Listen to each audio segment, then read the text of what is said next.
Salve turma, tudo bem com vocês? Prazer, meu nome é Isaac, tenho 16 anos. Não sou professor, sou apenas estudante juntamente com você. Gostaria de iniciarmos o nosso estudo a respeito da água, polaridade, propriedades gerais, bioquímica e metabolismo. Uma aula bem completa. Bom, a princípio quero falar para vocês qual que é a molécula da água, né? Creio que todos vocês já sabem, que é a molécula de H2O, né? O que isso significa? 2 átomos de hidrogênio e 1 átomo de oxigênio, tá? E aí, como outro princípio, gostaria de falar para vocês o princípio do octeto, né? A regra do octeto na camada de valência, né, dos elétrons, que quando a gente tem uma ligação, aquela molécula, para que ela fique estável, ela deseja ter 8 elétrons na sua camada de valência. E o oxigênio, ele já tem 6, e ele só precisa de 2, né, para completar 8. E cada hidrogênio, ele tem 1. Então, por isso que ela fica bem estável, por isso que a água é estável da forma que nós conhecemos, né? E aí, quando ela faz essa ligação, os átomos de hidrogênio de cada um, né, que são 2, elas se aproximam do átomo de oxigênio. E aí, transformando o oxigênio mais eletronegativo e os 2 hidrogênios menos eletronegativos, né? Mas, por exemplo, quando tem muita eletronegatividade, ele fica negativo, certo? E aí, quando não tem tanto, é positivo, tá? Por isso que eu posso chamar a água de uma molécula, né? Um ingrediente polar, tá? Porque ele tem 2 polos, esse polo mais eletronegativo do oxigênio e um menos eletronegativo, que é dos 2 hidrogênios, tá? E, como próximo princípio, né, quero falar a ligação interatômica e intermolecular. Interatômica é entre átomos, então tipo o átomo de hidrogênio e oxigênio, aquilo é uma ligação interatômica. E aí quando eu pego uma molécula e junto com outra molécula, por exemplo, um H2O e junto com outro H2O, aí vira uma ligação intermolecular, né? Só para vocês lembrarem, o positivo ele se atrai com o negativo, né? Então, o oxigênio que ele está eletronegativo, ele vai querer ligar com o positivo do hidrogênio da outra molécula. Então, ela vai fazendo essas ligações, assim, vira tipo uma malha, certo? Então, essa é a interação intramolecular, né? E aí eu quero que você pense também que uma gota de água, né, ela tem aproximadamente tipo trilhões e trilhões de moléculas de hidrogênio e oxigênio, né, de H2O. Então, é extremamente pequeno, é extremamente minúsculo, não dá pra ver a olhos nus, né? Mas é isso. E algumas propriedades gerais da água, quero falar sobre a coesão, né? A propriedade dela se ligar com outros exemplares, né? Então, uma molécula de H2O se ligar a outra molécula de H2O, esse fenômeno se chama de coesão.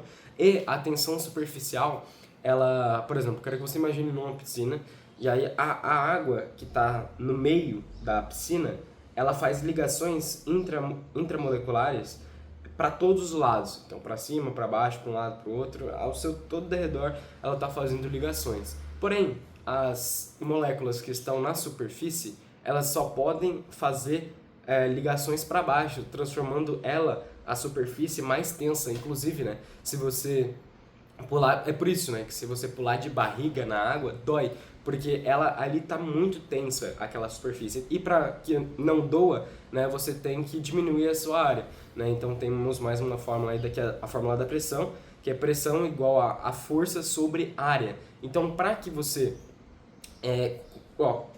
quanto mais área, menor a pressão que você exerce para romper aquela tensão, certo? Então, quando você diminui a sua área, ou seja, pulando de forma vertical, você aumenta a sua pressão exercida na água, tá? Então beleza. Tensão superficial agora é a propriedade geral da água, que é a adesão. A adesão é a capacidade dela se misturar com outras substâncias. Inclusive o açúcar, né? Por exemplo, o açúcar se dissolve muito bem na água, o sal também.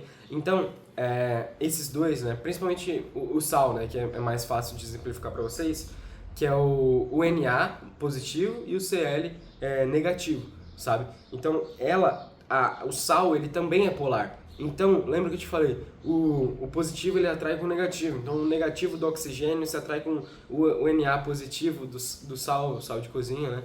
E ele vai fazendo essa interação molecular muito bem, porque os dois são fenômenos, os dois são moléculas polares, né? Diferente do óleo, que ele é apolar, então ele não tem os polos, certo?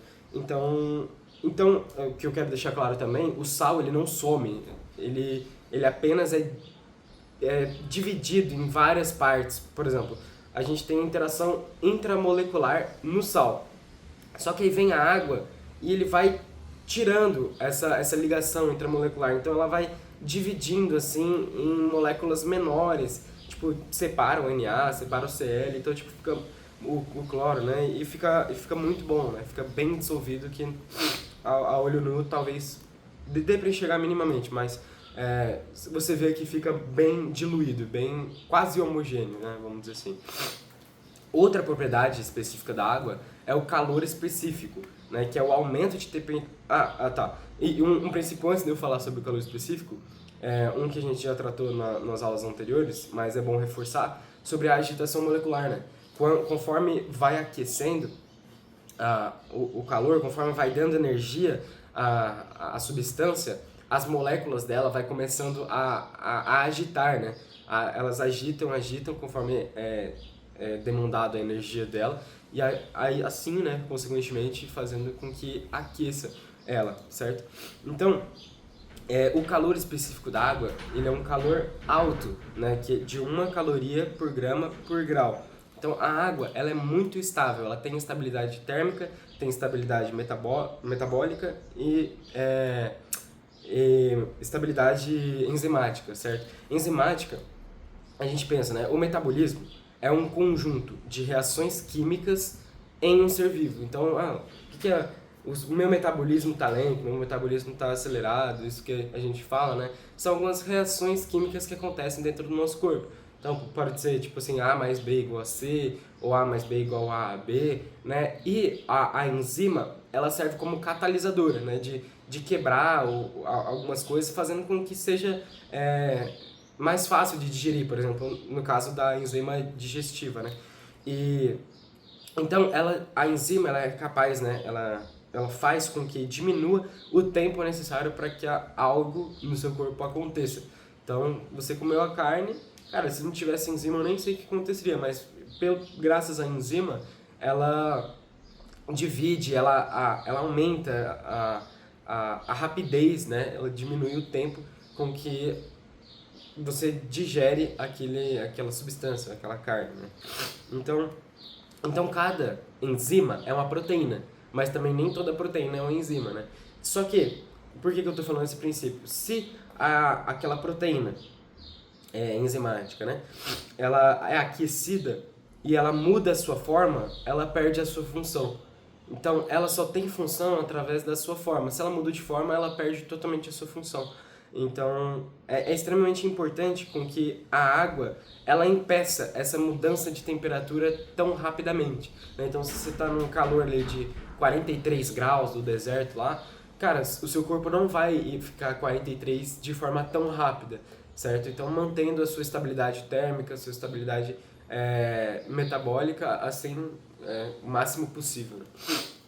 Então, o alto calor latente da água também, para que mude de estado, né? Então, é um calor que ele não aumenta a temperatura, mas é o calor necessário para que faça essa mudança de estado, né? Por exemplo, do estado sólido para o estado líquido, que é a fusão, que esse número é importante vocês saberem, que é de 80 calorias por grama. Tá bom? Bom, essa aula foi encerrada de forma rápida, eu espero que você tenha gostado, tenha sido objetivo. Deixe o like, se inscreva, tamo junto, Deus abençoe. Tchau, tchau.